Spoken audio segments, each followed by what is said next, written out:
We are live, everybody. Hello, everyone, and welcome aboard to the American Rail Club. We are having a sort of a new thing that we had started here. We are live in Miami, Florida, here with the conductor here, Demetrius Villa, and our engineer joining in today, Darius Villa.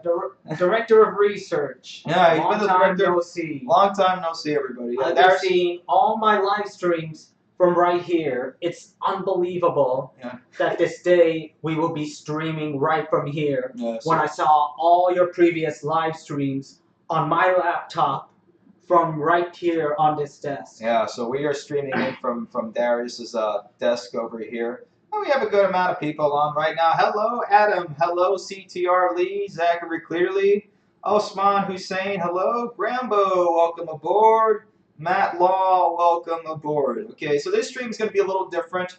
We're not going to be doing live in calls from Discord because it's just going to be me and Darius. We will be taking questions online from the chat. So if you do have any questions or any articles you want us to go through, please go ahead and send them on there. But we have 3 topics of discussion tonight, Darius. Yeah. What are we talking about? What's going to be our first topic? Crime rates in public transit across the country. So we're going to be talking about that. And then second, about FEC high-speed rail. yeah, Brightline. Brightline and rail speed tolerance. Yeah. And then finally, look, so this has never happened before. We are streaming live in the middle of breaking news right now. And you know what that is, guys? Breaking news right now. I'm gonna show you right here. If I can go ahead and we're streaming on a different computer, so things may be a little bit wonky, but I think I've got everything working. But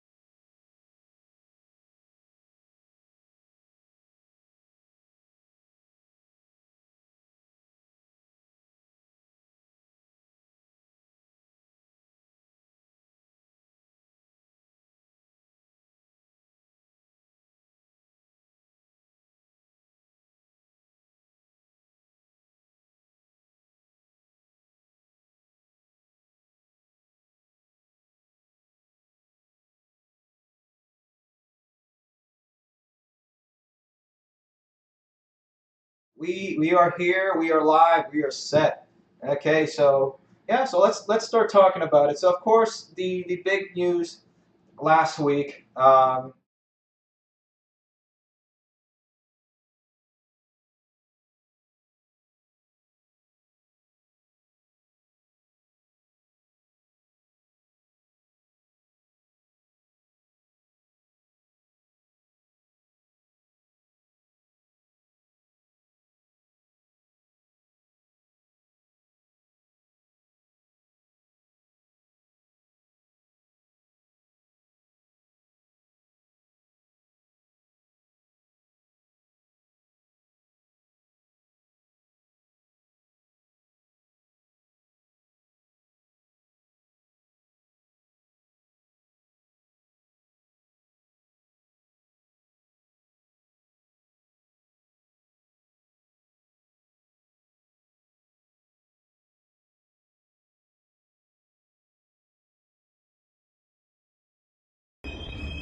Guys.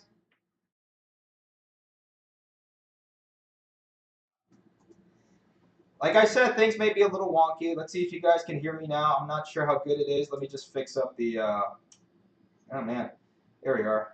Give me a second here.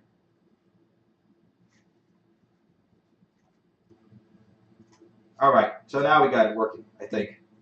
All right, can you all hear me now? I think you guys can hear me now. Okay, yeah, it's working on the monitor. Okay, so I apologize for that, guys. Yeah, so so what we were talking about, and Darius, yeah, we've been on the subway plenty of times. Remember? Yeah. So I mean, it's just surreal to just be seeing this happening. I mean, this has been going on in New York for quite some time. I wasn't too surprised because I always see a lot of trash on the floor, Yeah, and it looks like a dump in the subways. And that's the As thing. important as they are, Yeah, they are like the arteries, the literal arteries of New York City. yeah. It's sad that this type of thing is happening there in New York, and to just be seeing this, it's pretty sad. But unfortunately, this is something that's been going on for years. I mean, we've all seen videos, and this was the guy that did it, Frank R. James.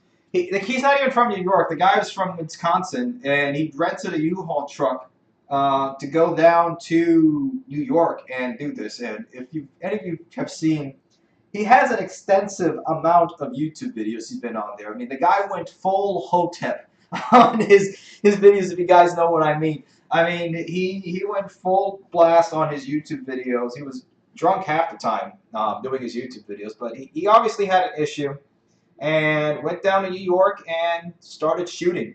So not a good thing to happen at all. But this has been increasing in the United States. So we're going to be talking about that over here as well. So And just a couple of months before that, in the very same city, there was a woman named Alyssa Go that was pushed and shoved to death by another criminal. yeah. So I mean, and that was something I was going to talk about. And this is even more relevant in New York City because this has been happening even more. And this has been getting attention since 1999 when Kendra Webdale was pushed into the subway. Something known about that came from this was known as Kendra's Law. Yeah. And so some conservatives have been blaming the protection of rights of mentally ill people to choose their medical care for increased subway shovings and crimes like this. Yeah. Okay, you want to put on the New York Post one? Okay. And so, even New York Post is mocking that barriers don't do anything. yeah, I don't think. And here's the thing: when I've gone to, well, first of all, let's talk about the shooting. So, funny enough, on my Kindle, I was reading an article, not an article, but a study over here by the Rand Institute.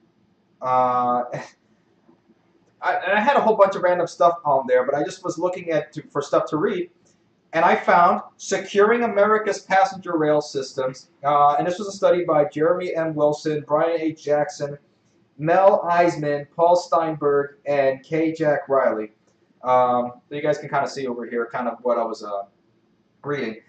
But the thing is, this was done in 2007 during the height of the global war on terror, the height of Quad, and talking about these sorts of things. Now, we're not having sort of terror attacks happening, as in these are planned attacks going on, but it's more of just lone wolf, is the media likes to say, lone wolf type of attacks and other things that have been just going on. It's just crime in general. Crime in general has just been increasing across the board. So, and here's an article back from 2020, right before the start of the coup. I don't think we can't call it the Z word, can we?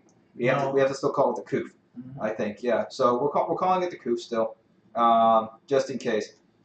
But yeah, I mean, honestly, this has been going on, especially in North America, guys, especially in the United States by far. Canada a bit, but it's mostly an American thing.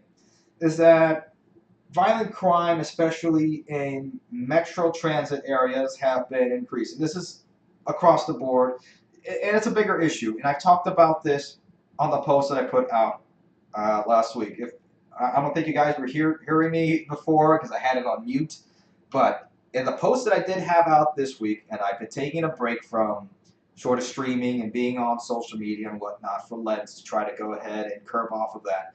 But as soon as I heard this, I said, you know what, let me just put out a post and let you guys know I'm okay, I'm fine, don't worry about it, but this is what's going on. Um, and I've talked to a lot of people here, and Darius, you have as well. Mhm. And I think one of the bigger issues that people know about it, it's the quiet part that nobody wants to talk about. Is that the reason why people don't want to go on American transportation, It's and we're not because talking about buses and trains, is because not just buses and trains, because of crime. yeah, because of crime. It's not just convenience. That's what I'm saying. It's not just convenience. It's because of also crime. And oftentimes here in Miami, where it's only possible to drive to many places, and the bus system is just a mess. Yeah, this just adds to it. CTR Lead, the post was posted on the YouTube community. But yeah, this is something that's been going on for quite a long time, guys.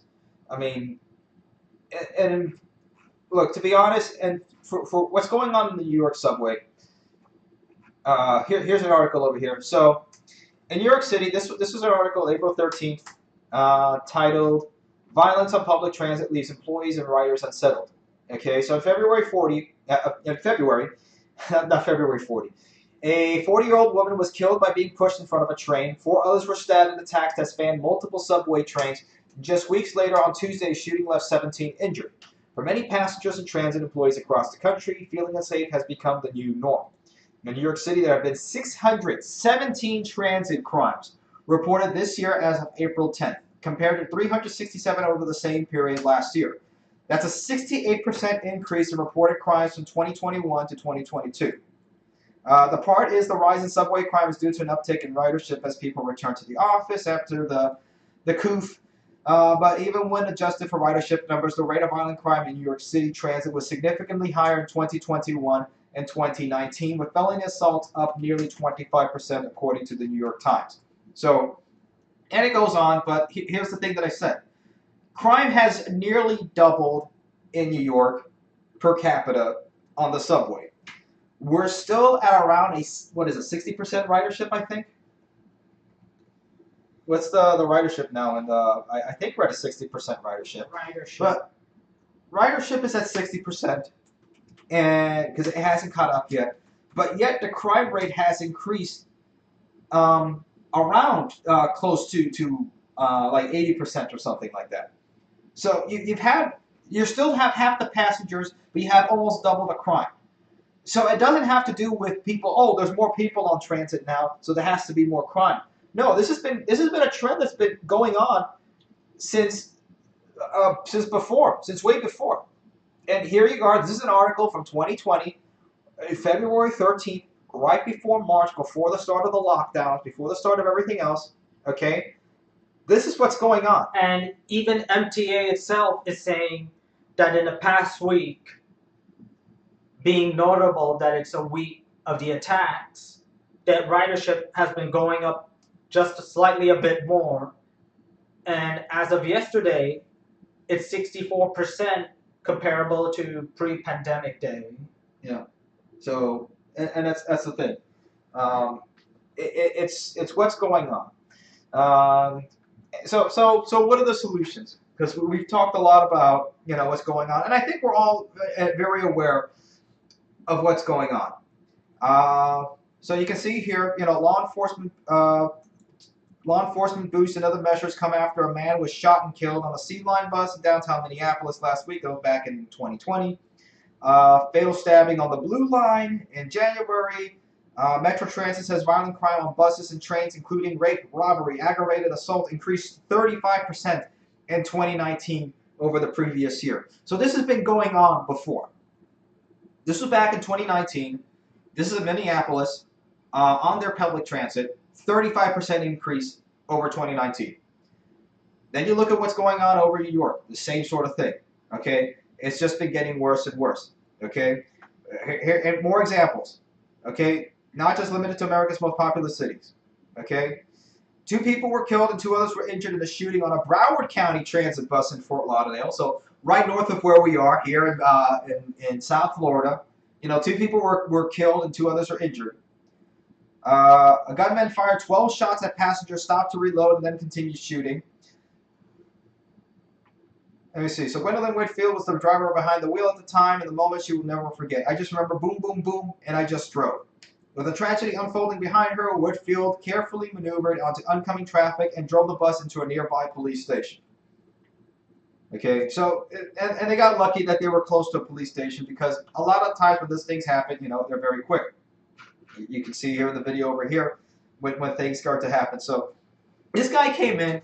He's got like a Glock chambered in 380 ACP. It's a Glock 42, I think.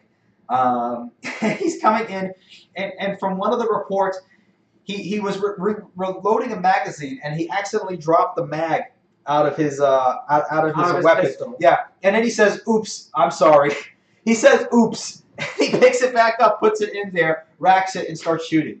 I mean, so he wasn't that bright. Okay, let's be honest. A lot of these criminals aren't that bright to begin with. This guy was caught within a day. Okay, they're not smart people. Okay, but talking about things that we can do, right? People are saying, "Oh, can we increase security?" According to this study by the Rand Institute in 2007, which we haven't really moved much past 2007, honestly, in terms of technology and everything like that. It's very much the same. Actually, compared to 1970, in some aspects, particularly the ones that we are addressing, we have actually gone backwards. We've regressed since the 1970s. Oh yeah, there's a lot of things we can say that we've regressed. Okay, so here it is: cost-effective security improvement options for the notional rail system. I don't have it on the screen, guys. I'm just reading this off of here. All right. So this is it. We've identified 17 security improvement options, SIOs, within 3 broad categories. Number 1, process-based improvements. Example, implementing enhanced security training, which means, making people and the crew members and everybody else more aware of when things like this can happen. Okay? If you see a guy shuffling around looking very weird, and of course in New York, probably their motto, which should be underneath the flag. See something, say something. Exactly. That should be, instead of Excelsior, should be see something, say something. That should be the New York State motto at this point. It's such a SHIT hole, I guess. Technology-based alternatives. Example, using portable handheld detection systems, which can mean a whole number of technologies. Number 3, infrastructure and facility modifications. Example, installing blast-resistant containers. So at that point, we're going past between trying to prevent these sort of things to how do we now prevent. It's kind of sad because now we're looking at, because we can't really prevent this sort of thing from happening at this point. We can't just prevent 100%. No, and even in Japan, look at the Sharinko attack in '95. Yeah. But we're talking about 95. And again, that was, what is the sarin gas attack in sarin gas attack by cult. I remember reading about that. Yeah, that's pretty well known. But, when I went to Tokyo, back in 2017, I could drop my wallet and there would be 5 people to pick it up. The only time in my life that I felt that I could walk a city without feeling I was going to get attacked or something like that, or have my head on a swivel the whole entire time, was in Tokyo. There was never any other city like that. Okay. Now, of course, there's also demographic differences. I'm just going to skim the surface real quick. I'm not going to get into it real quick. You guys can make whatever decision you want over it. I do think a lot of it has to do with demographics. Tokyo is 98% Japanese. I disagree. Okay, you can disagree. New York is a whole hodgepodge of different people. Okay. Now, this was funny when I was looking for these articles. You got to understand people, okay? When other people come to this country, it's not that they come on magic soil and all of a sudden become some other, they become American. So this is from a Filipino article, a Filipino news site. And they say, no Filipino hurt in recent New York subway shooting, Consul General Cato. Now, you know, that's fine for Filipinos to say that or whatnot. But I just found it interesting. There's like, don't worry, guys, no Filipinos were hurt. A lot of other people were hurt, but no Filipinos were hurt. Don't worry about it. I just found that funny, and that's the thing you got to understand that the United States is going to be different. You cannot apply what you have in other countries and just throw it over here. Is what I'm saying. You're going to have a whole lot of difference to go through. Yeah, transit crime in Hong Kong is also very rare. Exactly. Um, anything. Anyway, Darius, anything else you want to talk about? And if you see, it's also got to do with the issues of barriers. So we can talk about barriers. Yeah, let's go to that. So we have an article here that you're saying talking about barriers, right? Yeah, mocking the.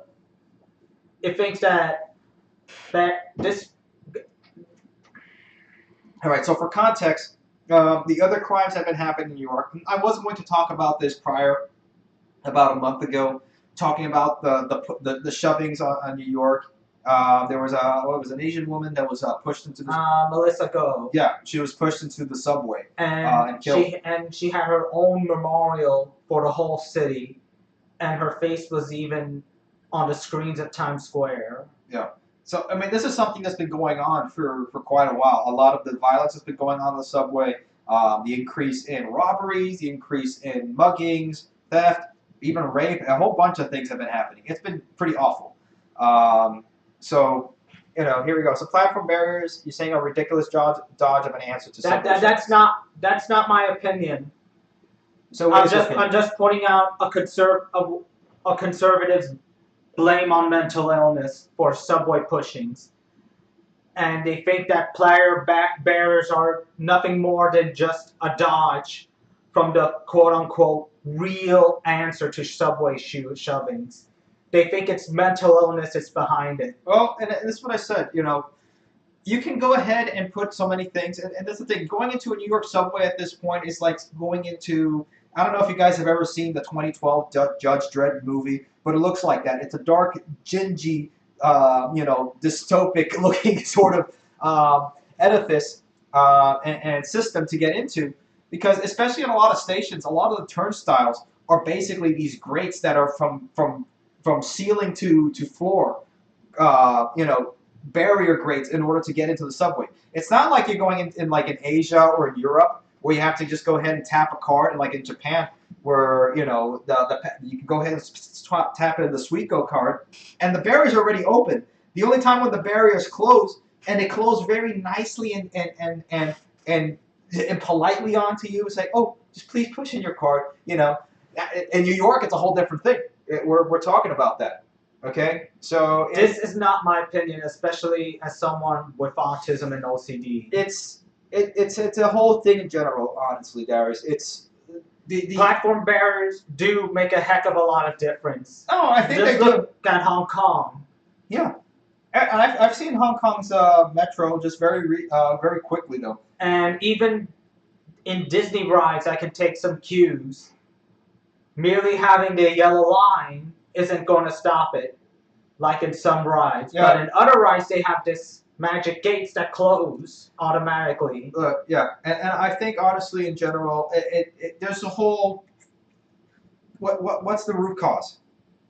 The root cause is right now that America is in a moral decline, and it's in a spiraling up of crime, of just a whole lot of people that are disenfranchised from the system.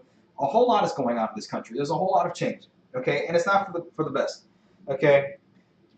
Yeah, most people with mental illnesses, by the way, are more likely to be victims rather than the perpetrators of crime. Yeah, I also think so. So, and here's another one talking about from back in 2020. The lights here have just been. Have you noticed that the lights have just been going up and off? Okay, so this was some street blogs. Can we end violent crime on transit without over-policing? And I do have a solution for that. So we're going to talk about, and I think we should talk about this, what can you guys do to prepare yourselves when going on public transit? All right, because we do need to be serious about this. All right, so this was back in 2020. Violent crime can happen anywhere in public space. Many Chicagoans are understandably alarmed about the recent wave of violence on the CTA. Since Thanksgiving, there have been many violent robberies on the L and several high-profile assault cases. These include the brutal stabbing of a musician on the Jackson Red platform on February 4th, 2020, the shooting of a man on the Blue Line near the UIC Halstead on February 5th. And look at it, February 4th, February 5th, February 17th. That's Chicago, guys. That's Chicago, and don't think it's any different now. It's probably worse now. But what can you do? Increasing public safety. How can we do that? So today, Lightfoot announced her public transit safety plan, which calls for adding 50 more officers to the Chicago Police Department's public transportation unit, i.e. smart policing technology, and dedicating 4 detectives to solving crimes on transit. Okay? Now, people are going to be, some people are upset about this. Arguably, in the wake of the recently violent crime headlines, Lightfoot had no choice but to add more police in the CTA.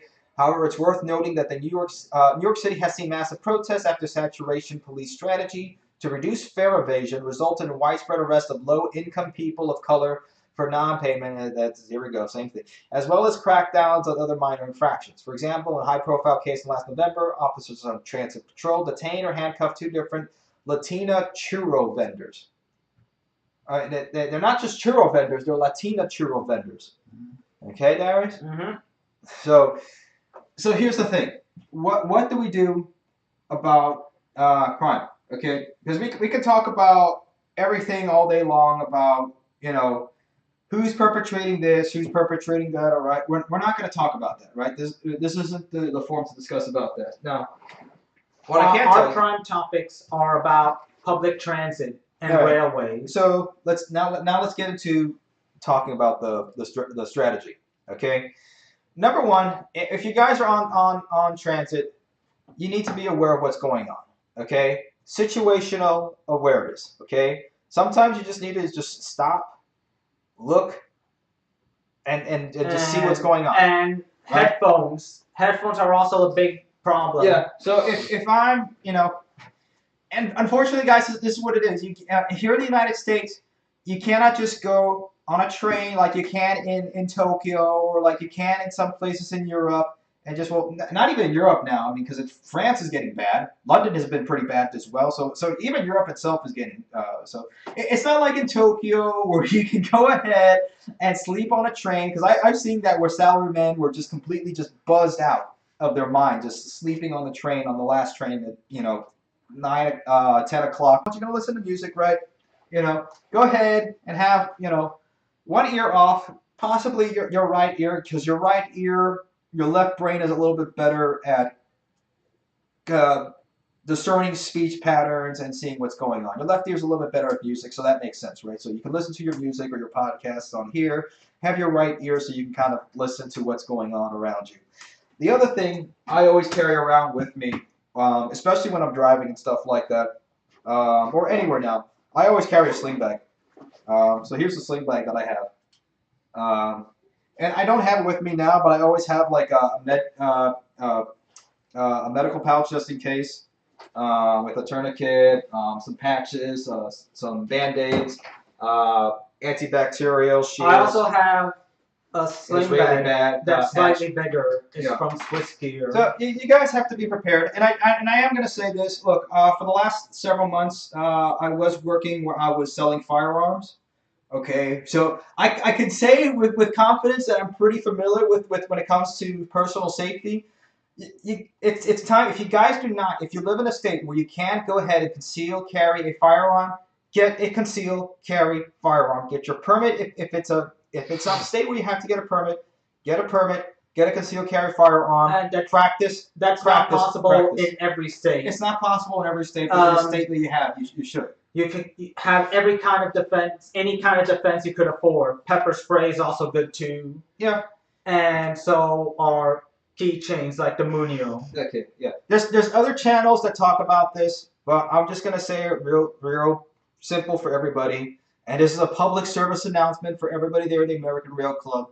If you're riding anywhere on American Transit, or if you're anywhere in America right now, I don't know why you don't have a firearm on you. Okay, that's one thing. Okay, but if you're on transit, the main thing you need to do is be aware. If you see some guy looking weirdly and he's got a bag, he's got a roller bag, this guy over here looking kind of shifty. He's moving around all over the place. He's trying to get in. He doesn't look like he's been on the New York subway because there was videos of him. He did worse than Hillary Clinton trying to get on the subway. He was like tapping his card a billion times. Did you see that? For real? Yeah, he couldn't even get on. He couldn't get on the subway. But he's there carrying a roller bag. He looks like a construction worker's getup that doesn't even match anywhere in the city. Okay, if he looks out of place and then he's coming out with smoke bombs out of his bag, okay, that's when you need to start looking and saying, okay, maybe I should take the next train, or maybe I should, not be on here. You guys need to pay attention. All right, that's we're gonna leave that on. All right, do we want to talk about any more about this topic? Anything No. else? Let's talk about Florida East Coast. Okay.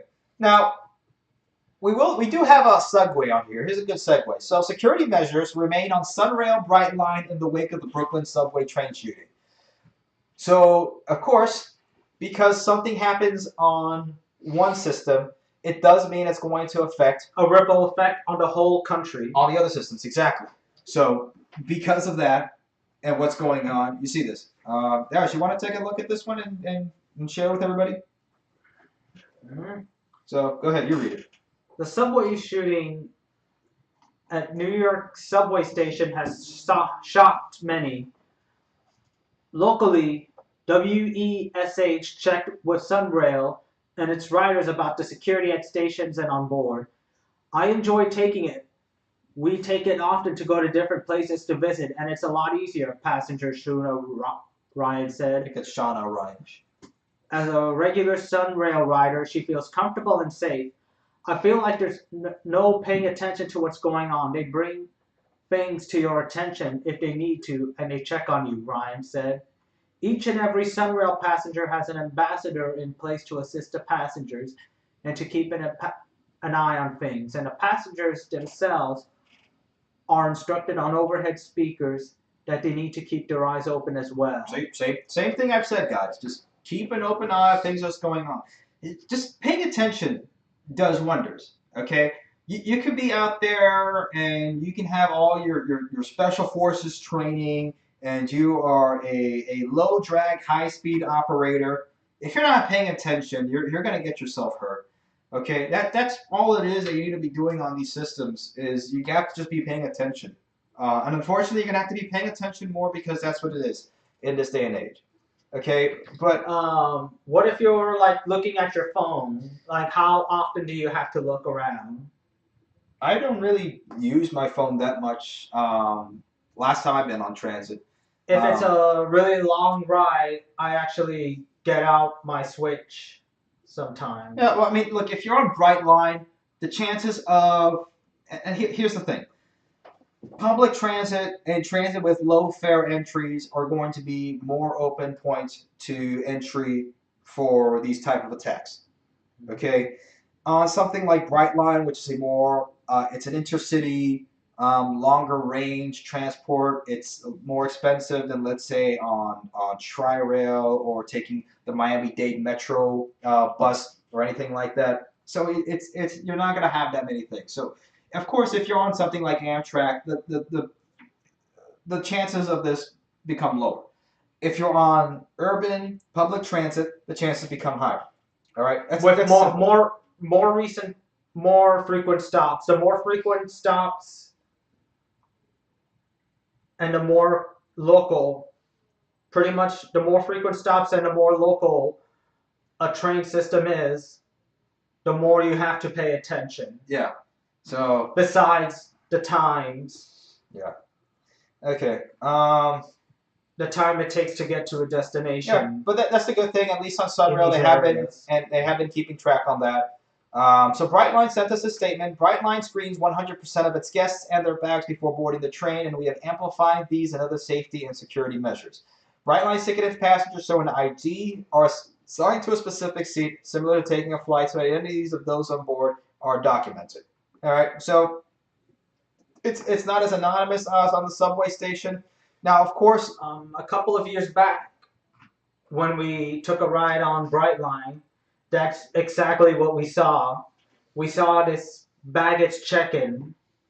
Yeah. So if you're carrying if you're carrying a sling bag now, That it has to go through a scanner. right. Now, of course, if you're legally concealed carrying or something like that, they can't take it away on Brightline or something like that. But you know, you go ahead and you have your bag, and you go ahead and put your bag there, and they scan it in Brightline, and that's perfectly fine.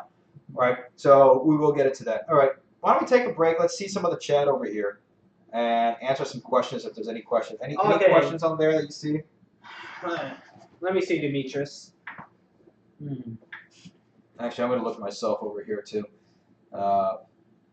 It's been kind of a mess to try to figure this out over here because it's not letting me see the stuff over in OBS. I've been doing something kind of new, guys, so bear with me. I'm trying to get this to work. Let me die said I thought subway attacks were mostly in Japan. No. Crime in general in Japan is pretty rare. Let's be honest. Yes, as I mentioned, there were several exceptions. Yeah, there were, but it's not like it happens every day like in America. Probably a combination of things and not always mental illness. Don't forget too much drinking and drugs can cause bad behavior too. Yeah, and again, with the amount of people taking drugs, the amount of SSRIs that are floating out in there, because we're dealing with the most depressed generation, probably in recorded history, honestly. So I don't think it's a string of depressed millennials going out there after seeing, after watching movies like Fight Club, going out there and causing a mess. But I honestly think that with the way that morality has dipped down in the United States, as well as the amount of other factors dealing with just mental health and people being cooped up for the last 2 years. Okay, let's be honest, because that's increased. COVID does. That is much you can't worse. Say coof. I mean, yeah, that's much. The I don't want the mental health effects are much worse. Yeah, I don't want the YouTube face that comes up with this like, oh, video unavailable. I don't want that coming up on this because of that. Sorry. Yeah, no worries. So let's talk about what's going on over in Florida. Let's go over here. So onto brighter topics. Okay. So Brightline wants its trains to go faster. Now I have mentioned that the Siemens chargers are able to go ahead and go up to 150 miles an hour without that much of a problem. The problem is that in most of the FEC north to south rail line, the speed is limited to the federal standard of 79 miles an hour. Correct. Now, but what they want to do is that between Orlando and Tampa is where they want to go up to 150 miles an hour. Not just there, but also between West Palm Beach and Coconut Grove along their original FEC line. They want to modify the tracks to handle speeds up to 125 miles an hour. Right, and I think from Palm Beach. And I think that's possible, honestly. And here's the thing: people are saying, because if you look at the Miami U Times article, you know, and Miami U Times on here going just 79 miles an hour most of the way, you might as well drive up there. Yeah. So the Miami U Times is kind of I find it as a quote unquote fun paper to read, because usually the papers are free, but some of the topics and the ways they pick things are kind of silly, but they picked on Twitter, and of course Twitter is such a space to find the brightest of humanity, isn't it? Mm-hmm. So on Twitter, users were quick to point out the potential fatal ramifications of increased Brightline speeds when it comes to pedestrians and vehicles. Yeah, sure. Sounds bad for the cars and people it keeps hitting. These people aren't that smart, and they're putting these Twitter tweets like if there's some expert weighing in and chiming in on this decision by a multi-million-dollar company. Not that means anything, because multi-million-dollar companies now in the United States, or multi-billion dollar companies in the United States, most of them aren't friendly. But look at that. Yeah, faster, pussycat. Kill. Alfred Spellman. But anyway, the issue is that people here aren't even used to trains going 79 miles an hour and they're getting over 79. Yeah, and they're getting trains goes 80 miles an hour all the time. So yeah, it's quite common. but I'm talking about in urban areas. There is like Brightline, okay, and they're getting smacked left and right because they're not paying attention. And just yesterday, there was another person that got hit by Brightline. Let me see if I can find that article. Yeah. Person who didn't get off the tracks in Miami hit by a Brightline train. So the train is not hitting people. These people are getting in front of the train and getting hit. We've said this multiple times. We need to start, and we have been educating the public. No, it's enough educating. We need to start going ahead and lambasting people who do this. Okay, you need to bully. Okay. Because the problem is that if people keep doing this, they're going to keep going because they keep getting caught. Don't go on the tracks. The tracks are dangerous. No, go ahead and start showing the pictures. You see, look at this idiot going on here on the train. Look at this idiot going on here not paying attention. What also might help that's already being in place in some open places where you could just easily walk onto the track is a sign saying no trespassing. They have plenty. Darius, you've seen the FEC. We've gone by it multiple times. Just in the last. It should be quite a deterrent because trespassing is a crime. Yeah, but we've seen it today. There's at least 5 signs that we passed through within a mile. And with the amount of security Brightline has, there should be somehow some good enforcement. Okay, but again, Darius, it's going into the same issue. Why do we have to keep changing everything up for every other idiot that gets themselves walking onto the tracks? That makes absolutely no sense. Yeah, but that's exactly. Why am I saying? Why does Brightline have to go ahead and like what's going on over here? Let's slow down. No, but there's people over here, understandably, talking about if Brightline moves forward with his plans to increase speeds. Arias, so I don't know who this person is.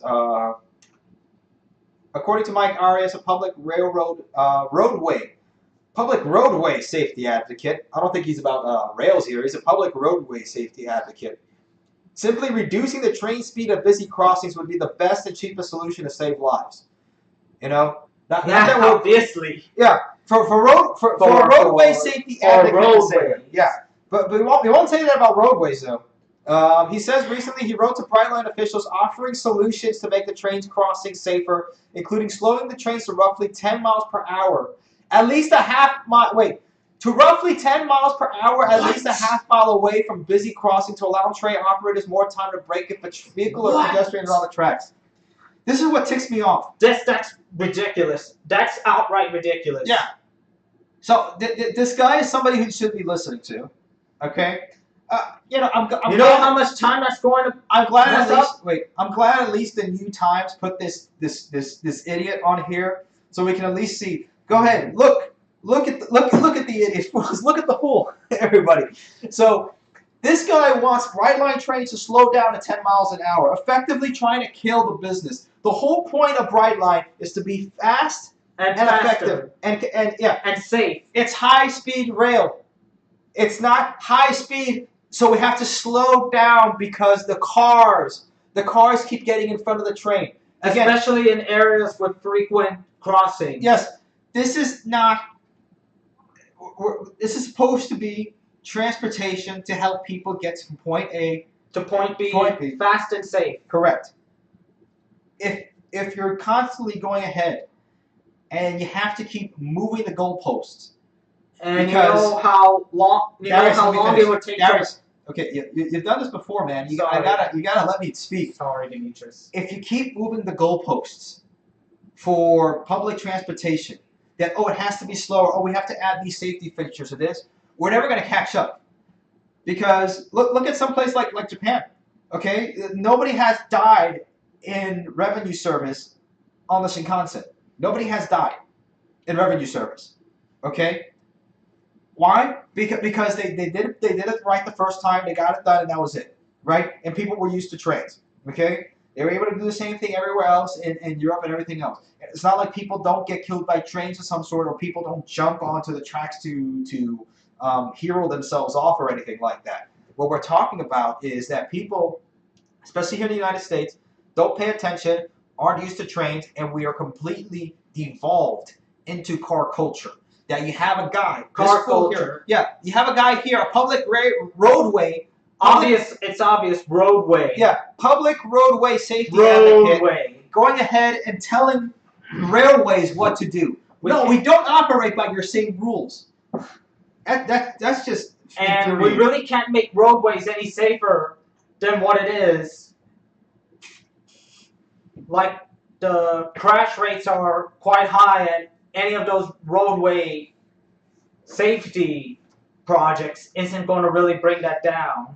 The chat move would be for Brightline to see is public roadway safety advocate detected, opinion rejected. There we are. That's it. That's it. Reject this idiot's opinion. Okay. Why does it even exist in the first place? No. Brightline didn't immediately respond to New Times request for comment via email, though it appears to not take. Yeah, they're not. Why? Rejected. Good. Good. Roadway shill detected. Opinion rejected. Okay? It would definitely be a major setback for public safety areas. A retired traffic officer from Miami-Dade Fire Rescue with 40 years experience tells New Times. Wait, this guy's also a fire rescue too? Okay, when you're increasing the travel speed by a mere, 15 or 20 miles an hour, the injuries are going to be that much more severe. Yes, tell that to every person who drives a car. Tell that to every person who drives a car. Honestly, I've been saying this. This is like another reason why slowing down trains on busy crossings is very. You did it. I'm just trying to. I know. Let me finish my point. Mm-hmm. Okay. This is an unpopular opinion. I think we should decrease the amount of, or it should be the way to get a license, a driver's license here in the United States, is way too easy. It should be decreased to at least 50% of the amount of drivers on the road. And Florida happens to be the easiest state to get a license. Yeah, it definitely needs to be dropped down. Okay. Now, of course, it doesn't mean that I'm just going to become dictator of the United States or dictator of Florida and take away half of the public's driver's licenses. No, it goes down again to the core level. The problem is that you have now a suburban car-centered culture. Okay. And that's really the reason for it. And then, again, here's the other thing. If Brightline moves forward with his plan to increase speeds, Arias says he would suggest installing elevated crossings in more populated areas to allow the trains to run at full speeds. This is why I know a lot of people say this to me. Why doesn't Brightline just go ahead and have a higher grade crossing? You know how much that's going to make even more building time. Yeah, that's going to make a big setback. You know how much that costs? It's only people who aren't aware of how any of this works. Not to mention all the time setbacks by years. Only a shill for the roadways would say something as this. As if the wait time for this project to be complete isn't long enough. Yeah, that's it. And that's what I said. Yeah, Ronell Reed here made a good point. Like I said, just close. There's too many road crossings, too many grade crossings at grade crossings on the FEC. They need to close half of those at least, because there's some that just go in like little places here and there, like that one that we talked about. Or make bridges for cars to go over or make bridges for cars to go over the train tracks. Yes, this is not Brightline's fault. Brightline has done everything it has to do this. So, talking about the speed increase, right? So they want to do. So it'll be safer for both the train and for the car passenger. Yeah. So they want to go 150 miles an hour between Orlando and Tampa, okay? Which I think can be possible. So they want to have a station in Ybor City by 2028, which I think is possible. So that's by the end of the decade, right? So that's what we're looking at. We've talked about this plenty of times, talking about where in Ybor City. I've taken drone shots of this. We've done videos on this talking about Tampa. If you guys want to see that, you can go ahead and look on the channel about our Tampa trip there. But the thing is that the right-of-way between Orlando and Tampa would have no grade crossings. Just like between Cocoa and Orlando will have no grade crossings and go at speeds of 125 miles an hour. So would Brightline would like to go 150 miles an hour between Tampa and Orlando. And I think that's possible. And not only that, that would be very close to the speeds that were originally proposed in the prior Florida high-speed rail plan during the Obama administration. Remember that? Mm-hmm. During Florida Governor Rick Scott. Well, he killed the project for a number of reasons.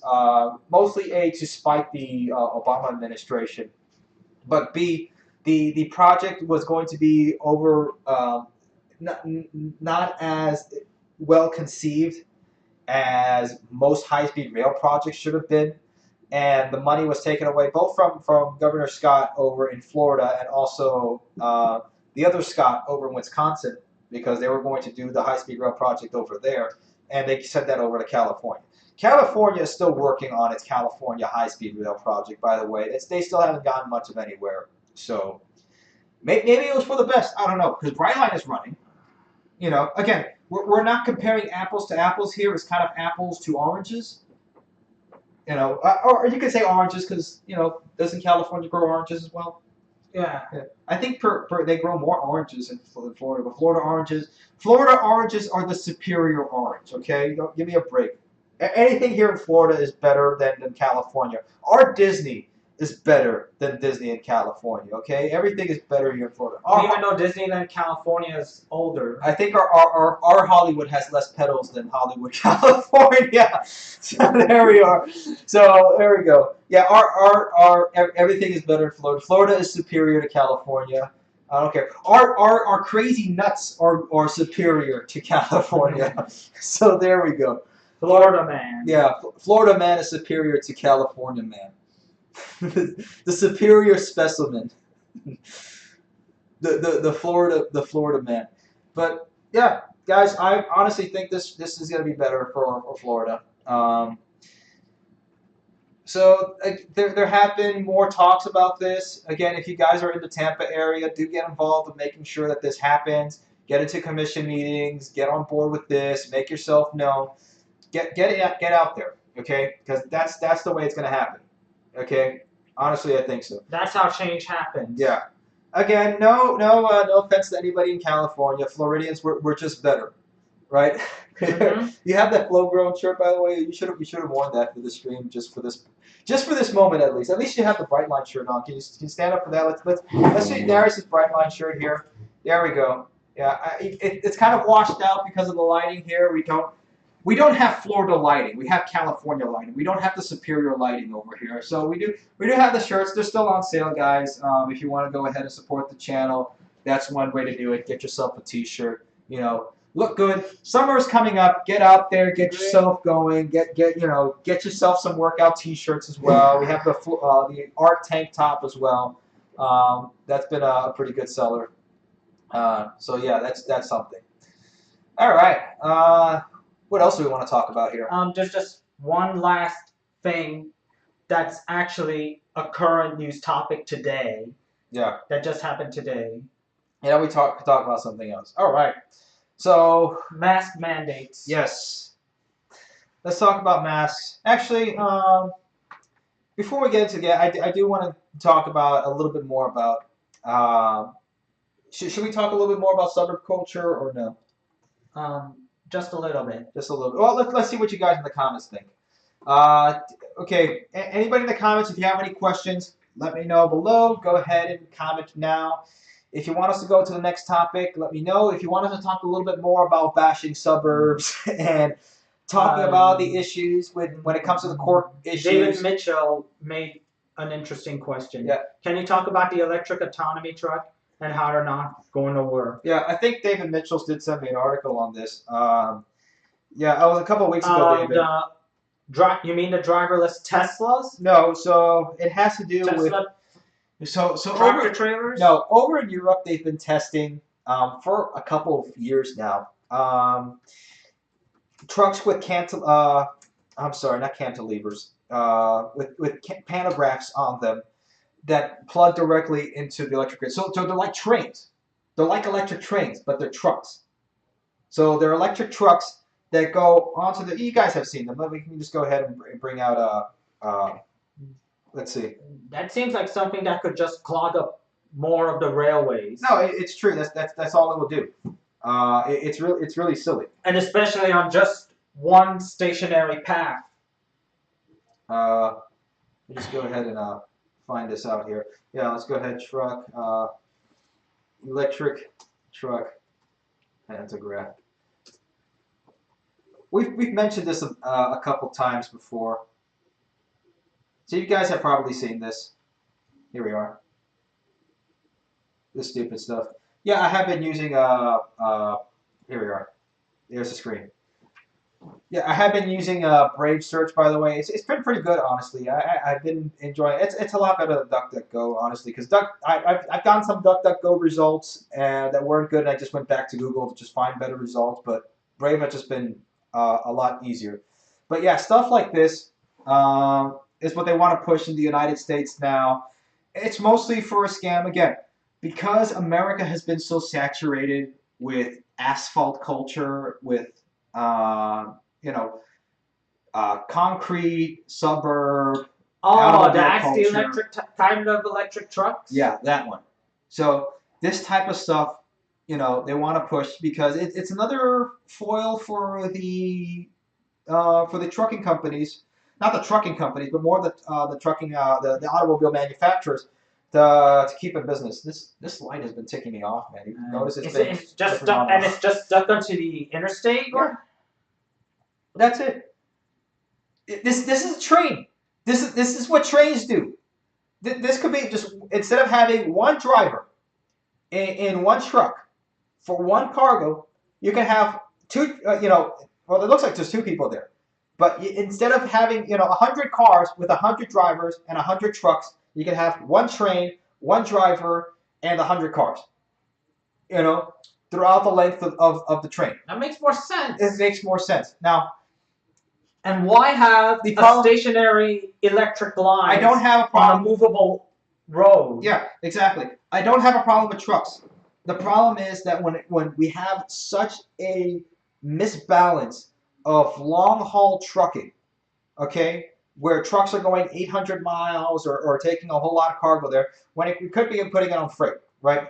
Now, freight traffic in the United States has been pretty well. I mean, there has been a decrease, and especially with the supply chain disruptions that have been happening in the last several years, freight rail in the United States is still extremely strong. In fact, we still have the most robust freight rail infrastructure in the world. The problem is that we also have a lot of trucking in North America. Okay, there's a lot of it. Okay, maybe it's too much. It does make sense to have regional trucking, but it does not make sense to have a lot of long haul truckers like we do have in the United States. It even makes more sense to keep the inland waterways like the Mississippi River. The heartless thing to say is that a Toyota forklift. The forklift's down over here. And indeed, I didn't work for Toyota for material handling. They made the forklifts, so I mean, no, none of those are Toyotas. For very big, bulky cargo, or for carrying tons of cargo at once that a train, not even a train, could handle within its limits inside box cargoes. Yeah. And I mean, here's the thing that inland waterways continue to make importance. Here's the thing, guys, that I'm just, when I was flying in through, as I always do when I'm flying in on any airline coming in over here or whatnot, you'll be able to see, the towns and cities and everything, what it looks like, okay? This is all I see as I'm flying through, like let's say through Miami, right? Okay? All you just see is just suburbs and suburbs and suburbs and suburbs and suburbs, right? This is it, right? Did I just see okay, no, I thought I saw some other picture, but anyway. This is the problem when it comes to American culture, is that we've completely atomized communities to these cookie cutter little suburbs that are, as I've said before, they're a subversive inlet into how the way communities work. That's the problem. Natural communities form in either dense cities, dense urban areas, or outside in rural areas and towns. This in-between of suburbs creates this sprawl that just comes out like a massive cancer out of a lot of urban areas, which should be just smaller, more densely packed urban areas. But now they're just sprawling out and taking over rural areas, areas that could be just regular, parks and streets for people, regular parks, or just natural areas for people, or they could be farms, or they could be just arable land, useful land, instead of just more cookie cutter houses. And these houses are terrible quality houses. I mean, there's Hollywood prop houses that are more sturdy than some of these houses being made. I mean, they're drafty as heck inside. Any house that's made like the last 10 years, they're drafty as heck inside. They have mildew and mold growing in places that they shouldn't be for the next 20 years or so. The PVC piping inside instead of copper piping is just awful. It breaks apart. It floods. It's awful. It's just so stupid, you know. And I'm laughing at his like instead of getting, what people thought 50 years ago the future would be. We'd have moon bases and we have And these underwater cities. yeah, underwater cities and gleaming towers of these urban cities and areas and centers and people that are so advanced and far ahead. No, we didn't get that. We got these giant cookie cutter concrete slabs from horizon to horizon. We didn't get cyberpunk. We got suburb punk. We're living in suburb punk 2022, guys. This is the reality of America. Cyberpunk 2022. Okay, I'm getting sick of this light, man. And I swear, I'm gonna punch these lights out. Yeah. What is wrong with suburbs? What we have is a problem with car-centric suburbs. That's the problem because the suburbs that's the root. The environment is what changes how people's behavior is, right? So as you've heard in your schools about nature versus nurture, right? There's a way that people come out, and that is nature. However, a lot of what can define a person is nurture. So if we nurture people here in atomized communities, where they don't really know their neighbors, because, I mean, come on, I've gone in suburbs. Nobody really talks to each other in suburbs. I mean, nobody really knows their neighbors in suburbs. Let's be honest. You guys are not like really friendly with your neighbors in there or anything like that, especially now with kids doing a lot of their schools, or they have been in the last 2 years doing a lot of their schools online. They don't really get out as they used to anymore. The image of kids like back in the 80s and 90s going out on their bikes and going places around the neighborhood, that doesn't exist anymore, in most places in America. This is what it is, That's what we're living in. But the landscape doesn't look that much different from the 90s. No, it's just gotten worse. There's just more sprawl, man. I mean, have you noticed? It's just been more sprawl. Now, City Labs, there was a good YouTube channel. I just had the name of it now off the top of my head, and now I forgot about it. But yeah, Not Just Bikes. Thank you. That just came out perfectly, Star Force. Not Just Bikes has a whole city. He has a whole bunch of videos dedicated on that, on the suburbs. And I've been meaning to do a video on that. I know some people are not privy on this topic, but trust me, if you guys look into what the suburbs have done and how they've atomized people and how they've completely destroyed, because I honestly think, and this is honestly, Darius, when I've looked at it, if you go back to when the suburbs were started as the Levittowns, right? It was William Levitt that started the Levittowns, right, in Levitt, Pennsylvania. Yeah. So once that started happening, okay, when suburbs started to become a big thing in the 1950s, right? You had a lot of people now meeting out of cities. You had a lot of crime coming into cities. And then you had that decline start in the 1960s. That decline did not start in the 1960s out of nothing. But it had to start from somewhere. Okay? That's what I'm saying, guys. But didn't suburbs also create more space for people to have their own properties while also being right next to the city? No. No, you don't. Because back then you used to live, let's say, outside the city. The city had a demarcated line. Remember, Darius, we talked about this in a stream before. I think we all talked about this when we looked at Belgium. Okay? When we looked at like cities and like Antwerp and other cities like that in Belgium and in Europe, where they had a very strict demarcation line of where the city ends. Like you had a whole bunch of buildings and buildings and buildings and apartments, and then boom. Then you had rural areas. City limits. Yeah, you didn't have this sprawl of where they turned into suburbs and they just paraded out of there like this cancer that just keeps coming out. Like at the end of Akira, with this monster that's just bursting out.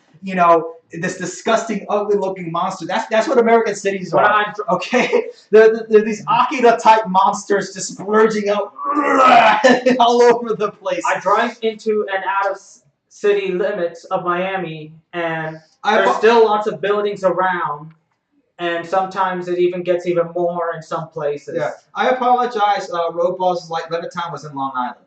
Not in wait, was it in Long Island, Pennsylvania? Now I'm doubting myself. Darius, can you look up Levittown? Levittown, Yeah. Pennsylvania. Jamie, pull that up. That's what I like having now. You're gonna be Jamie now. We're not gonna do Joe Rogan. No devil's lettuce on this show. No weed. We just for degenerates. Levittown, Pennsylvania. Okay, so I was right. I'm sorry.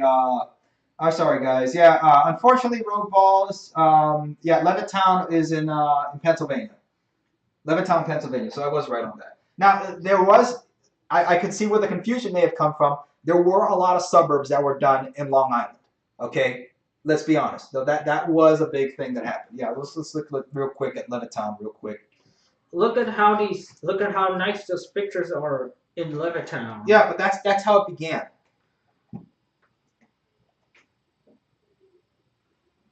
Nice, quaint, neighborly homes. This was the beginning of the end, guys. This is why things are the way they are in America, because some suburbs. No, I'm being serious. Suburbs destroyed communities. When you had strong communities came together to make strong cities. Strong cities came up to make strong states. Strong states make up to create a strong nation. Okay, it starts from the beginning, because look at families now. You had families that used to live there. Peasants had bigger homes in the 1800s than now. Now the average worker lives in a not even like a one-bedroom flat in the city, or in a suburb, in like a subdivision in the suburb. Okay, peasants had more space. Okay. You serious? Yeah, I'm being serious. Okay. You could just go like anywhere, like you were a German peasant. You could just like move anywhere in the Black Forest, just start making your own log cabin. There you go. You had like 5 acres for yourself, and you were fine. Okay, and you built that yourself. I can see what you're saying about the clear divisions, I don't some people obviously like to have a lot of space and also be in the city. Yeah, they've been. work. Okay, that's fine. Like I said, it's good to have a city. Cities are natural. We've had cities since the beginning of recorded history. Mm-hmm. Okay, like you've had like Babylon, you've had Rome. Okay. You had Jerusalem. Yeah, you've had a whole bunch of ancient cities. You didn't have ancient suburbs. Okay, the ancient suburbs of Levittown. Okay, you know why? Because suburbs are unnatural. Okay, they're inhuman. That's why. That's why you don't have ancient suburbs. Okay, you have ancient towns. Okay, towns that are disconnected from the city, where you have people there that are doing agricultural type stuff. Okay. Overfill the overfill has to go somewhere. Yeah, doesn't it? But you cannot create this sort of area. So how did Tokyo manage to do it? Because Tokyo just grew out from there. They didn't suburbize. Now you have like these suburb type areas like Saitama, but even Saitama itself. Because here's the thing: the coding laws that we have here in the United States are very much geared toward larger developers, and they're very much against towards living for people, or trying to make things less expensive for people. Because here's the thing, again, and it's part of the lobbyist issue in the United States, because people don't make the codings, it's the lobbyists that make the codings for these cities. So you have it coded for such a way that you cannot go ahead and make a small apartment building that, instead of a small apartment building that's just continuing on from the city, that's maybe 4 stories tall, and you charge $500 a month. No, you can't do that, because here you can't code for that in the United States. So you have to make a duplex, and then charge $1,200 a month. Okay, so because you have now less housing for people, because you went ahead and made a whole bunch of expensive housing outside the city, that's what happens. So it's really because they've shriveled up the supply, and all the supply is more expensive housing. So because you have that, you can't have public transportation or infrastructure that really works in the United States because of the way that it's made. So it doesn't make sense in a whole lot of places to have that. Now, you can force it to happen in places like what's going now in Miami, with Brightline, because Brightline is there in the Miami metro area and is going to places like Fort Lauderdale and West Palm Beach, it's now inducing demand for these. So it's hopefully, and that's what we hope, is that it becomes the adverse effect of what's gone on. Because what has gone on in the last several decades has been this flight out of the cities. Now, if you have demand in the cities for people to come in and be able to go in there, like better transportation, better way of living and stuff like that, yeah, you can. So, but again, the issue is that the suburbs still exist. So honestly, it needs to be something done with the coding in the United States to make it against for suburbs, because that's the issue.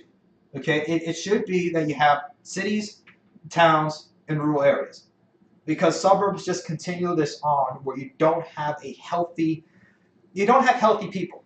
Okay, because look at obesity in the United States. How did Japan people literally have ballooned in the United States. How did Japan manage to go with suburbs again? Darius, I just said the suburbs are different in like places like Japan because they're higher density suburbs. There's suburbs in Japan that have higher density than some large cities here in the United States. You can look it up.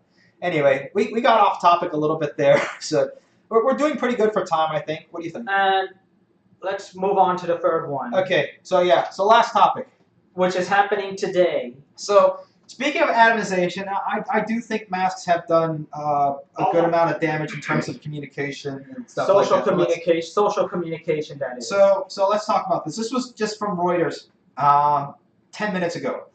Or not 10 minutes ago before I started the stream. Okay? So, this is just in. Well, let's get to the beginning of it. So, in Florida, a district attorney judge has voided the CDC's order for the mask mandate on public transportation. And when we say public transportation, we're including buses, we're including trains, we're including transit, that's including Amtrak, and it's including flights. So all public transportation, you're not now required to wear a face mask. All right? Darius, what do you think? For buses, for public buses in the cities, to be regulated by the feds, that is blatantly unconstitutional. Yeah, you're more of a constitutional I don't know. You got out of your libertarian phase a little bit later than I did, didn't you? Or I'm still kind of in it. You're still kind of in it. Yeah, I left my libertarian phase like in probably the middle of college. I mean, look, it's true that we should be following the Constitution. Then what's the whole point of having laws? Okay, do I agree with everything that's in the Constitution? No. Okay, does everyone else? No. I'm very much firm on. Like everybody knows, I'm very much firm on the Second Amendment. That's a given. Sorry. Go ahead. No. I interrupted this time. For public airports, meaning it's a transportation, it maybe not. More like maybe not. Makes sense since you're going across state lines. All right. How about we get a little bit more details for everybody here? So again, we're coming to you live of what's going on right now. This is the decision done today. I'm just excited because this is the first time we've done something like this, talking about covering stuff today. Even though it's not like the big news or anything like that, but it is kind of big because look, I came here on a flight. So you've always been covering stuff in the past week. Yeah, well, developments in the past week. Well, here's the thing. Yeah, we have covered developments, but here's the thing. So I came here to Florida on a flight on Friday. So of course I had to fly Spirit because we're forced to fly on these crappy airlines, these awful Spirit piss yellow planes with these awful people that work on Spirit. I'm sorry. And it's not like anybody on Spirit is watching. It's not like I have millions of people watching. Well, maybe soon I hopefully will. But, you know, at that point, I probably wouldn't be flying Spirit anyway. I don't care. Let's get to 1 million subscribers, guys, so we don't have to fly on Spirit anymore. And I can single-handedly get rid of Spirit Airlines. I'm not getting rid of Spirit Airlines at 1 million subscribers. At least I will stop flying Spirit. I'll put my money, when I get money, where my mouth is, and not fly on Spirit Airlines. The other problem is that the way that they schedule out these flights too, which makes it that you only have maybe 1 or 2 airlines to pick from to go from point A to point B. You don't really have that much of a choice. So here's the thing. The flight that was coming to go ahead and pick us all up in Indianapolis was 2 hours late. Why was it 2 hours late? Because somebody didn't want to wear their mask on the flight coming from Fort Lauderdale. So the flight coming to Fort Lauderdale to pick me up over at Indianapolis to go take us back over to Fort Lauderdale. Okay, they already had left Fort Lauderdale. They turned around to go ahead and drop off the guy with the mask. So there was maybe what? How much does an Airbus A320 hold? About 100 and. You mean kick out someone? Okay, but what's the capacity on A320? What is it? 130 or 130 passengers? I just want to just visualize this better for people.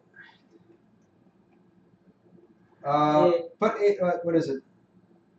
How about A320i, A321, or the Neo? What's that's the crew, the passenger number? Passenger number. 185, about 240. Okay, so yeah, so let's okay, so it is 200. Okay, wow. All right, so here's the thing. So they turned around a flight with 200 passengers because one person didn't want to wear the mask.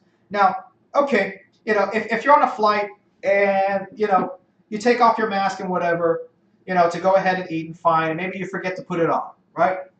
So if it was me, I would just put it on, If they're not looking, then I just try to put it over my nose or something like that and breathe through my nose. Okay, because most people now are mouth breathers, and it's very bad for you. Orthotropically, it's very bad for you to be mouth breathing. You should be breathing through your nose. But the thing is that again, it is choking to be there stuck on a seat, and this is the comfy seat that I'm sitting in now. On Spirit Airlines, you're stuck like this. You have like one guy sprawled out or trying to sprawl out all over the place. And something like that. I'm trying to be conscious of other people's space. I should just be like man sprinting the whole entire way anyway. But, regardless, people have gotten tired of the masks. So they're starting to rebel. And of course, a lot of these attendants on a lot of these flights have gone too power hungry. And let's be honest, some of these people can be too combative, and they'll say, sir, you need to put on a mask because now I feel validated that I have some sort of power over you, and you're going to wear that mask. That's how I picture these people. And of course now it just starts a feedback loop of the other guy now does not want to wear the mask. The attendant wants him to wear the mask, so the attendant will escalate things and turn the plane around instead of just letting it go. If everybody else is wearing the mask, what difference does it make at this point? But that's just me. Am I being fair there, Aries? Yeah. I'm being fair. If you guys don't think I'm being fair in the comments, let me know. But you know what? At this rate of the game, it's been 2 years with this. And I said from the very beginning, you guys can go back to my streams at the very beginning of the COOF. I came out with remember that time I did like this Fallout sort of lampoon. I came out with a trench coat and a sarsaparilla and bottle caps and a respirator, and and that's the thing. The only thing that's going to stop the spread of a biological agent, talking about like a COOF or a disease of some sort, is going to be at the very least an N95 mask, an N95 rated mask, or N90 or N99, P99, P100 respirators, a gas mask, or that sort of thing. Okay, the surgical masks are great for just keeping in droplets in. And after 2 hours, they're not that good. Okay, and that's what the science says. That's what the science says. But here's the thing. If you guys want to wear a mask, that's fine. Go ahead and wear a mask. In fact, I had friends 5 years before even this happened. I have my best friend. When he got on flights, he used to wear masks just to keep himself from getting sick from other people. And then when he got off the plane, he would take it off. Which it is true. If you're stuck on a flight, that air gets recycled through. They say yes, we recycle the air every 3 minutes, but like we said before, in the years when this whole started, we've been at this for years. Mm-hmm. Can you think about that? We've been at this whole COOF thing for years. But when we started this, I said, look at how quickly, within 15 seconds, if somebody sneezes on a flight, like what happened when SARS started to spread out in Hong Kong, that when a whole bunch of people got it on one flight, If somebody sneezes, achoo, 1, 2, 3, 4 seconds, it's already through halfway through the plane. By 15 seconds, it has already gone through the plane. So yeah, 3 minutes you can recycle the whole thing, but it doesn't matter. You know, at that point, if look, and planes tend to have now even cleaner air, especially on the it's been the same. upper lines like JetBlue, which I have been. No, here's the thing. Planes have had HEPA filters on them for a very long time. It's just because of what's been going on, it's a great selling point for them to go ahead and advertise that, oh, we have HEPA filters on here. Like they just added them as a thing. They've always had HEPA filters on flights. Nothing has really changed. The only thing has changed is that now they have power to go ahead and force people to wear masks. But here we are. The decision Monday by U.S. District Judge Catherine Kimball Mizell in Tampa, Florida, says the mandate exceeded the authority of the Centers for Disease Control and Prevention, which failed to justify the order and didn't follow proper rule-making procedures. The mask mandate announced in January 2021 had been set to expire this Monday. The CDC announced last week it would extend the mandate 15 days to allow more time to study the BA2, Omicron, whatever, Unicron variant of the COOF, okay? That is responsible for the, look, at this rate, you know, if you want to wear it, go ahead. Wear it for the rest of your life. Wear it in your coffin. That's perfectly fine, okay? You want to wear a mask in your wake? That's fine. I don't care anymore. For those of us who want to take our zinc, for those of us who lift, for those of us who go out and walk in nature and take zinc and, you know, and go out in the sun and stuff like that, you know, I don't feel like doing it. You know, Darius, I know you sometimes still wear your mask. I make fun of you for it, right? Mm-hmm. But, you know, if you want to wear it, I'll make fun of you. But I guess you can wear it, right, at this point? I will still keep making fun of you for wearing a mask. You know, yeah, I guess it was never about the mask. But you know what? At this rate, if this stands, which it seems like now it will. So the TSA, now the Biden administration says they wanna wait. You can't take it away now. Don't take it away. We have to still review it. We got to review it. But it seems like the TSA is falling in line. They say the TSA will no longer enforce mask mandate after Florida judge ruling. So what does that mean? I can finally go on Spirit Airlines. I don't have to have a delay for 2 hours because somebody didn't want to wear their mask, and I can finally breathe freely, okay? And if some attendant goes ahead with their saying, sure, sorry, I can't hear you. You have something in your mouth. I just wear it anyway because not only because there's a lot of people, but God knows what real diseases they might be carrying. There's been diseases since the beginning of time. Okay, at this rate now I can say to the flight attendants, oh, mask detected, opinion rejected. But I also don't want to get in any risk of incurring civil penalties, some of which could be devastating. Okay, yeah, but some of us don't want to live our life being. Look, there's life is fragile. Okay, I'm not going to live my life being afraid of every microscopic being. Okay, and honestly, I get it. The last generation is so. It's especially because if you look on Boomer television, like Fox News and stuff like that, the amount of advertisements that are out there for life extending and life sustaining either supplements and stuff like that. Yeah, your Newsmax. I was trying not to say a couple of letters in the alphabet behind. Anyway, even in places like that, extend your life, better this and whatever, and look youthful again, or increase your testosterone. It's a whole generation of Peter Pans, and it's just extending now to this generation, of hypochondriacs. People are just afraid of death, to the point that we've made a whole thing of what's going on, that people we gotta tell people to be, to watch the train. So we have to keep the train from killing people. No, people have to figure out that maybe they shouldn't get in front of a train. You know, it's not the train is not killing people. It's people getting in front of a train because people think that they can live forever. You know, we're still human beings. We're still fragile. Okay, so we deserve to at least have a life living at this rate that we're not going to be, you know, encumbered by not just our infrastructure system, but also encumbered by the way that we breathe. Yeah, enough of this. Enough. You know, I'm sick and tired of being, encumbered. You know, I'm forced to go ahead and drive the car. You will drive the car. You will wear the mask, and you will eat the bugs. No, I'm tired. That's not how a free man should live. I'm gonna get all Alex Jones in here. I don't know. Maybe we should get American Rail Club vitamins. So we just start now. American Rail Club vitamins. But yeah, am I I'm not wrong. Yeah, I sometimes do carry a mask, Adam.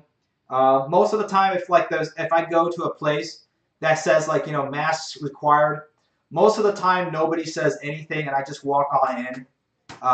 There was like an art museum down in up in Indiana that still like required masks, and there was like a lady that's like, sir, put on your mask, and I just kept on walking. I just kept going, just kept walking, and I didn't care. So you want to be put on a no-fly list, and that will be really devastating. No, I'm not. That in and of itself is very devastating. I should have never ever existed in the first place. Okay, yeah, I agree with that. Now here's the thing. Now if I'm on flights, I'll have a bottle of water with me. Most of the time I'll just like kind of be like laying this way, like with the seat in front of me like that, so I can kind of like lay like at least a little bit more on the airlines and try to like slouch down. So now if I see an attendant going by, I'll put the mask on for just whatever. But if the person beside me doesn't care, then why should I? They're not. I just do what they say and have the mask on because you don't want to mess with the feds, and that can get you grounded. Yeah, I get that. But I definitely don't want to mess with the feds and get wacoed by the feds. But let's for not wearing a mask. Let's be honest, it's silly. But yeah, it seems the TSA is gonna fall in line and say, yeah, we're not gonna enforce it. So if again, this is for right now. Now, the Biden administration or another judge can go ahead and appeal this ruling, and it'll be right back up as it was before. But it may seem like it won't do that anymore. Okay? It seems like, because to extend it for 15 days, I don't think that's something that's going to be pushed up. Do you think so or no? No. I don't think so. But yeah, so the TSA officially will not enforce its security directives and emergency amendment requiring mask use on public transportation and transportation hubs at this time. Now, this does mean one thing, okay? Now, the hubs, it means the airports, okay? So maybe you can still not wear a mask in the airports. However, there may be still some airlines that will enforce the masks. Now, on the airlines themselves, it's considered private property, okay? Because you're now in their own aircraft. You're in their assets, right? You're in their equipment and in their property. Okay, they're ferrying you from point A to point B, and they're flying tuna cans. Okay, regardless, I don't know if this will keep going into flights or some airlines will go ahead and push against the ruling. What do you think? Darius? What? What do you think? Do you think airlines will stick with the ruling, or do you think they'll still enforce their own mask mandates? A lot of agents and officers might not be aware of it. It's going to take some time. No, this for is. everyone to get, this is pretty big news. I mean, even in the airports. I mean, the airports are all running CNN 24/7 or MSNBC on their TVs. So, and this has been big news. It's been going around. So, I mean, obviously, it could be. They should know about it, right? Or at least there's going to be now some people going ahead. I'm pretty sure somebody in the airlines or in the airports, when they were seeing the news that the mandate was now rescinded, that somebody took off their mask and started screaming out freedom or something like that, going all William Wallace. I don't know. What do you think? I think so. Man. Yeah. Let's see here what the chat says. Excuse me. I just joked on something there. All right. CTR Lee, I wear a mask only when I'm sick or visiting the hospital. Okay, yeah, that seems fair, right? We went from healthy until proven sick to sick until proven healthy. That's a good one. It should be regulated at the local level, not the federal level. Yeah, that's again, if it's that makes sense because at least it gives power to the local areas, right? The fear monger scaring people about the train. That's true. Can we talk about the situation that's been going on the Gulf Coast? Are we talking about the Amtrak Gulf Coast rebuilding again? Let me know, Adam. Arc high-speed force energy supplements. Yeah, maybe we should do that. High-speed force energy supplements. Chock full of zinc, vitamin C, and B12s. Dave Mitchell, when will the next live stream be? We'll probably have a next live stream probably next week. I'll make sure of that. Will Amtrak stop at the Orlando airport? No, it will not. Sunrail will. Brightline will. Amtrak does not stop at the Orlando airport. They stop at the Orlando Amtrak station. That is a little bit right outside the Orlando metropolitan area. Okay, so Star Force 97 is saying masks continue to be required on Amtrak system. Is that true? Can you look that up? What? If Amtrak is still requiring masks? Let's see. Yeah, guys, but I think that's where we are. So we finished up the news there. All right. I think. But yeah, see if but no. So look at that 16 minutes ago from National Review. Amtrak. They seem to have dropped it. Amtrak seems to have dropped it. Okay, too. Where's that from? National Review. Let me get that one. Okay, so what we're looking at, guys, it seems that Amtrak has dropped their requirement for masks. What was it, National Review? It's updated on 418. Masks are encouraged but not mandatory on trains or stations. Then there's another that 6 hours ago, MTA, Amtrak, NJT still require masks after Judge Boyd's down the CDC's mask mandate. Okay, so yeah, this is weird. What was the article that you just came up with before? MTA and New Jersey Transit still require masks even after the judge voids the mask mandate. There was one from National Review that said the opposite, though. Can you go back to that one? But that was 6 hours ago. I know, but no. Okay, Darius, go back. That one there, National Review. That's 16 minutes ago. Where's that? That's on MSN? Mm-hmm. Okay, so let me see that one. Airlines, Amtrak, drop mask mandates. There we are, 10 minutes ago. Okay, so this article says MTA, NGT, and New Jersey Transit still require masks after Judge voids CDC mandate. Amtrak drops requirement.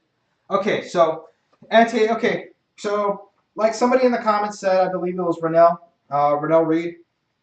So it looks like local municipalities are taking charge of whether they're requiring masks or not, but it seems Amtrak has dropped it. Okay, so my bad. Mm-hmm. So airlines, Amtrak dropped mask mandates. So does it seem all of airlines? Okay, the largest American airline companies and Amtrak said they are dropping requirements to wear masks after a federal judge overturned the Biden administration's mask mandate for air travel and public transportation. Okay, so American. You should see United Airlines tweet.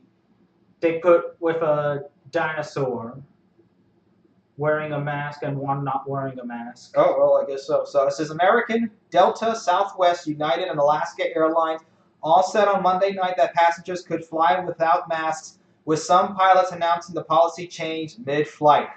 Imagine. There's got to be videos coming out of people mid-flight, like taking off their masks. See if you can find that.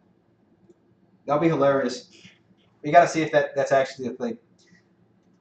Yeah, guys, this is just changing in the last couple of minutes. This just came out 9:31 p.m.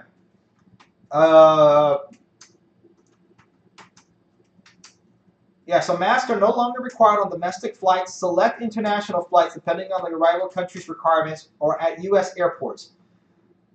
More comfortable keeping yours on, go right ahead, United said in a statement on a tweet. Yeah, there's the tweet there, with Darius mentioned about the dinosaur. Maybe there's a hashtag there we can probably find. I have yet to see one video with the Wahoo, no more masks. Now I can take my 2-year-old on a trip without her crying her eyes out over a mask. Yeah, that's kind of terrible. You know, having kids with masks on. Delta. Why are people tweeting Delta? What's going on in Delta? Delta sticking with mask mandate despite ruling. No, that was 3 hours ago. But it says breaking Delta, Alaska. This is an electric list. I don't know. This is weird. This one is saying American Delta are taking off their mandates. Delta sticking with mask mandate despite maybe they rescinded that. I don't know. And it says the 4 largest airlines have dropped their ruling. Yeah. Delta will no longer require masks for workers and travelers. Then Delta will have serious staff shortages and cancel flights in 2 weeks tops. You know, I don't think so at this point. Oh, here we go. This is exactly what I was looking for. All right, so guys, here we go. We're gonna look at this. White House on our Delta hub. It says masks now optional for employees, customers following White House. That's in the mid-flight. I knew that was going to happen. I look in YouTube and I've yet to find one video of that. Yeah, that flight attendant sounds exactly as I would... like a flight attendant. No. Like an announcement in the middle of the flight that masks are no longer required. That sounds like the male flight attendants that you would expect on flights, though. Guys, you can now take off your masks. I have yet to see one video on YouTube about it. On our Delta hub, it says masks now optional for employees, customers following White House. And then, Good. for the people that got on at the time, it was mandatory. Yeah. All right. So for those that got on, masks now optional for employees. So that was in the middle of the flights where earlier those masks were required by federal law. The federal mandate requiring masks in all U.S. airports and on-board aircraft. All right. So this look. Let's be honest. This definitely seems like something most people are in agreement with, right? Mm-hmm. Now, I'm not a fan of democracy at this rate. I'm not a fan. But this I still like democracy. I know, but I'm making a joke. But here's the thing. It seems that most people don't like this mandate. They don't like being forced to wear. If they want to wear the mask, fine. As of all the people saying, the people who are the pro-maskers and pro jabbers that are like, oh, I can't wait for people to start dropping like flies that haven't taken their vaccines or haven't put on their masks and stuff like that. And there hasn't been any mask die-off. So you know what? And the same thing with other people saying, oh, people are taking the vax. I can't wait for them to start having clots and, and dropping down the streets, because the Red Deer prophecy, it's at this point, let people, if they want to wear the masks, fine. If they don't want to wear the masks, fine. At least now you know who wants to be your friend and who's not, right? You can all be with like-minded individuals and be with people and sit in the mask section or be with people in the non-mask section. Like the smoking and the non-smoking section. That's what we started now. Now it's the mask and the non-mask section. Finally! Effective immediately, masks Finally! for all airport employees, crew members, and customers inside U.S. airports and on-board aircraft. April 18th, the Biden administration announced that the Transportation Security Administration will no longer enforce the federal mandate requiring masks in all U.S. airports. Okay, according to that pilot, he said that Biden announced that the TSA did.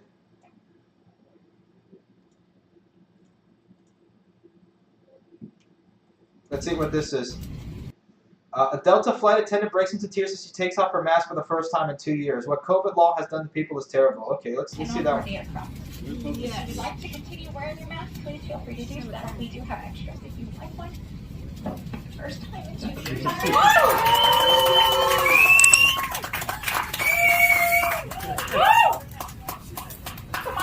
2 years. 2 years of wearing this.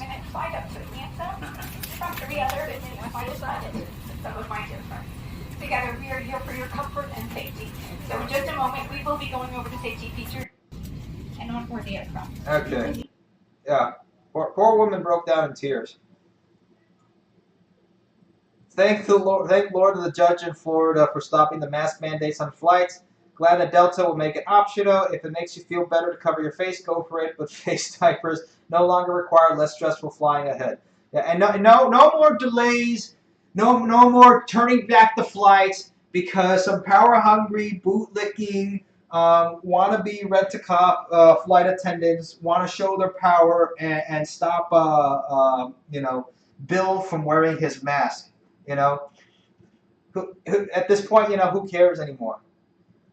Plane absolutely went bonkers when the captain said no need to wear a mask on this flight. We are taking our country back. Yeah, it looks like people are. Yeah, quite exciting. They're for this. Here's another one. No one's any happier than we are. So, on our major day, no one's any happier than we are. So, masks are optional. If you would still like to wear your mask, please feel free to do so. We certainly encourage that if you would like to. But we're ready to give them up. So, thank you and happy unmasking day. Happy Unmasking Day. That's what we're calling Happy the 18th. We're calling it Happy Unmasking Day. So there we go, guys. All right. Let's hope this ruling stays. Yeah, let's see. Let's see.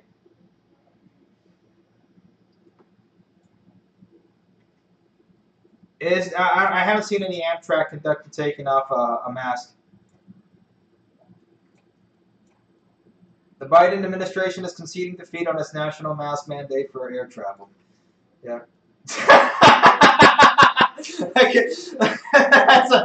Oh man. That's a funny. That's a good meme. You have to have them all wearing masks though. I don't know if you guys remember the context of the meme. That was the crying leftist during the Trump inauguration. That was that was five and a half years ago almost. Wow. Oh, here we go. Look at this. This is funny. You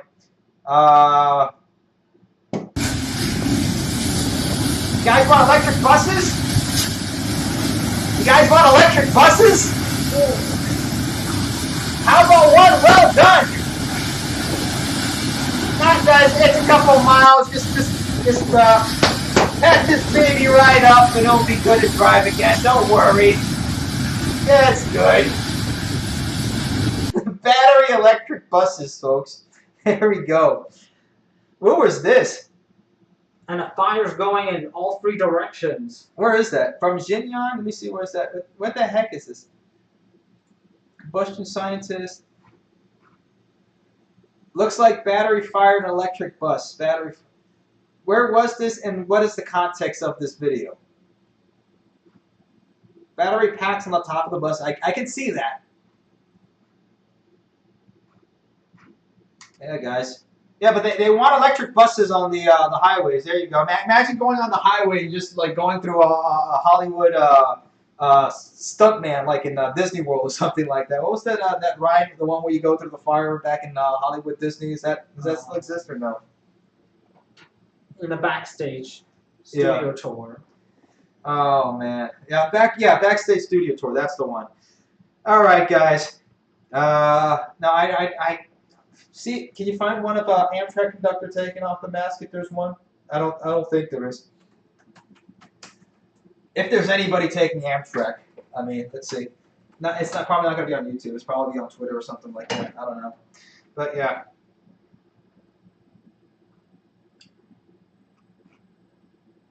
According to Italian media, it's a CNG-powered bus. Googling CNG shows CNG cylinders located in the same place. The batteries would be located in an electric bus. Okay, so is it compressed natural gas or is it